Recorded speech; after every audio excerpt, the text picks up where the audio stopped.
Our first and next speaker is Associate Professor Tony Walker.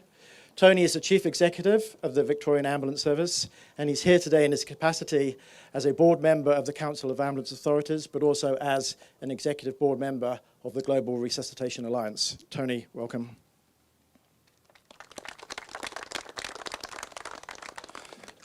Thank you, David, and good morning, everyone. In the next hour, 4 people living somewhere in Australia and New Zealand will die from a cardiac arrest. This year, close to 36,000 people from our trans-Tasman region will lose their life from a cardiac arrest. But what's even more shocking is the knowledge that many of these deaths could have been prevented if we all knew the basics when it comes to saving a life. It genuinely breaks my heart knowing that many of these deaths are preventable. And if more people in our community knew some basic life-saving skills, we wouldn't have to have days like today. But before I go on, in the spirit of reconciliation, I would like to acknowledge the traditional owners of the land on which we are meeting today and to pay my respects to their elders past and present, and importantly the elders that may be with us here today. And thank you, Paul, for that wonderful welcome to country. I'd also like to take the opportunity to acknowledge and welcome the Prime Minister, Scott Morrison. It's wonderful to see the newly appointed Prime Minister of Australia with us here today and supporting this very important cause, a cause that strikes at the heart of so many of us here in Australia and across the Tasman. I'd also like to acknowledge Chief Officer of the ACT Ambulance Service, Howard Wren, Chief Executive of the Flying Doctor Service, Martin Laverty, distinguished guests, Directorate and agency heads, ladies and gentlemen. As a paramedic for over 30 years, I've attended many cardiac arrests. I've witnessed firsthand the terrible consequences that can follow a sudden cardiac arrest. I've shared in the heartache and palpable grief that families experience from the sudden loss of a loved one to a cardiac arrest.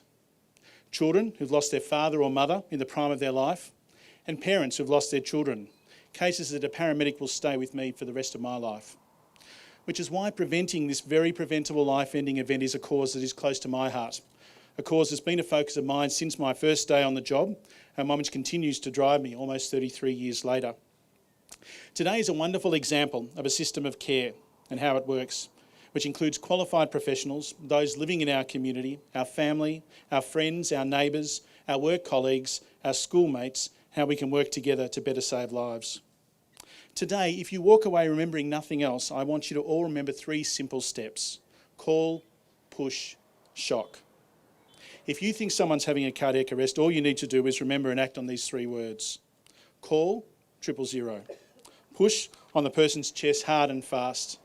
And if there's one handy, apply a defibrillator and follow its instructions to shock the patient as quickly as possible. We know every second counts in a cardiac arrest, and that for every minute that passes without someone helping, the chances of surviving drop by up to 10%. And if you followed these 3 simple steps to restart a heart, you, as an everyday member of our community, would have given the 4 people that have died in the last hour a chance of surviving and returning home to their family and friends. Ambulance services across Australia and New Zealand are looking at ways to improve their services through simplifying the resuscitation message using call, push, shock, and new innovative technology such as Good Sam, a mobile phone app that harnesses the core Australian value of mateship by connecting trained professionals to those in need of life-saving help in an emergency. Saving lives in a cardiac arrest is really a team effort, and remember, any resuscitation is better than none. So I encourage you all today to call, push, shock. In doing so, you may just give someone you love or a complete stranger the gift of a lifetime. Thank you.